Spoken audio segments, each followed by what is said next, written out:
രാജസ്ഥാൻ റോയൽസിൽ നിന്ന് ആരാധകർ കാത്തിരുന്ന ആ ഒരു വാർത്തയാണ് ഇന്ന് വൈകിട്ടോടുകൂടി എത്തിയിരിക്കുന്നത്. ഈ ഒരു റിപ്പോർട്ടാണ് വീഡിയോയിലൂടെ നിങ്ങളുമായി പങ്കുവയ്ക്കുന്നത്. വീഡിയോയിലേക്ക് കടക്കും മുൻപ് ആദ്യമായാണ് നിങ്ങൾ ഈ ചാനൽ കാണുന്നതെങ്കിൽ ഏറ്റവും പുതിയ ക്രിക്കറ്റ് അപ്ഡേറ്റുകൾക്കായി ചാനൽ ഇപ്പോൾ തന്നെ മറക്കാതെ സബ്സ്ക്രൈബ് ചെയ്തു വെച്ചേക്കുക.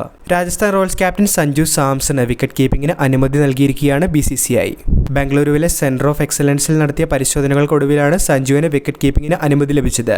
പരിശോധനകൾക്കായി കഴിഞ്ഞ ദിവസം സഞ്ജു ബംഗളൂരുവിൽ എത്തിയിരുന്നു. ഇതോടെ ഇമ്പാക്ട് പ്ലെയറായി ഇത്തവണ 3 മത്സരങ്ങൾ കളിച്ച സഞ്ജു അടുത്ത മത്സരം മുതൽ രാജസ്ഥാന് നായകനായി മടങ്ങിയെത്തും. സഞ്ജുവിന്റെ അഭാവത്തിൽ റിയാൻ പരാഗായിരുന്നു ടീമിനെ നയിച്ചിരുന്നത്.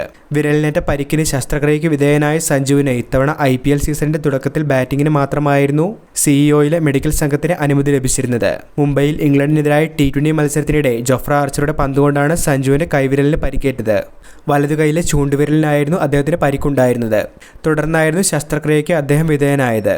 പിന്നാലെ വിക്കറ്റ് കീപ്പിംഗും ഫീൽഡിംഗും CEOയുടെ മെഡിക്കൽ ടീമിൽ നിന്ന് അനുമതി വാങ്ങുന്നതിനായി ഈ ആഴ്ച ആദ്യം സഞ്ജു ഗുവാഹത്തിയിൽ നിന്ന് ബംഗളൂരുവിലേക്ക് പോയിരുന്നു. ദേശീയ ക്രിക്കറ്റ് അക്കാദമിയിൽ നടത്തിയ അവസാനവട്ട ഫിറ്റ്നസ് പരിശോധനകളിൽ സഞ്ജു വിജയിച്ചു. ഇതോടെ ഏപ്രിൽ 5-ന് പഞ്ചാബ് കിങ്സിനെതിരായി നടക്കുന്ന മത്സരത്തിൽ രാജസ്ഥാൻ റോയൽസിനെ സഞ്ജു നയിക്കുമെന്നുള്ള കാര്യവും ഉറപ്പായിട്ടുണ്ട്. തീർച്ചയായിട്ടും സഞ്ജു വീണ്ടും നായകസ്ഥാനത്തേക്ക് എത്തുന്നത് ആവേശവാർത്തയായി മാറിയിട്ടുണ്ട്. വീഡിയോ അവസാനിക്കുന്നു. പുതിയ ക്രിക്കറ്റ് അപ്ഡേറ്റുകൾക്കായി ചാനൽ ഇപ്പോൾ തന്നെ മറക്കാതെ സബ്സ്ക്രൈബ് ചെയ്തു വെച്ചേക്കുക.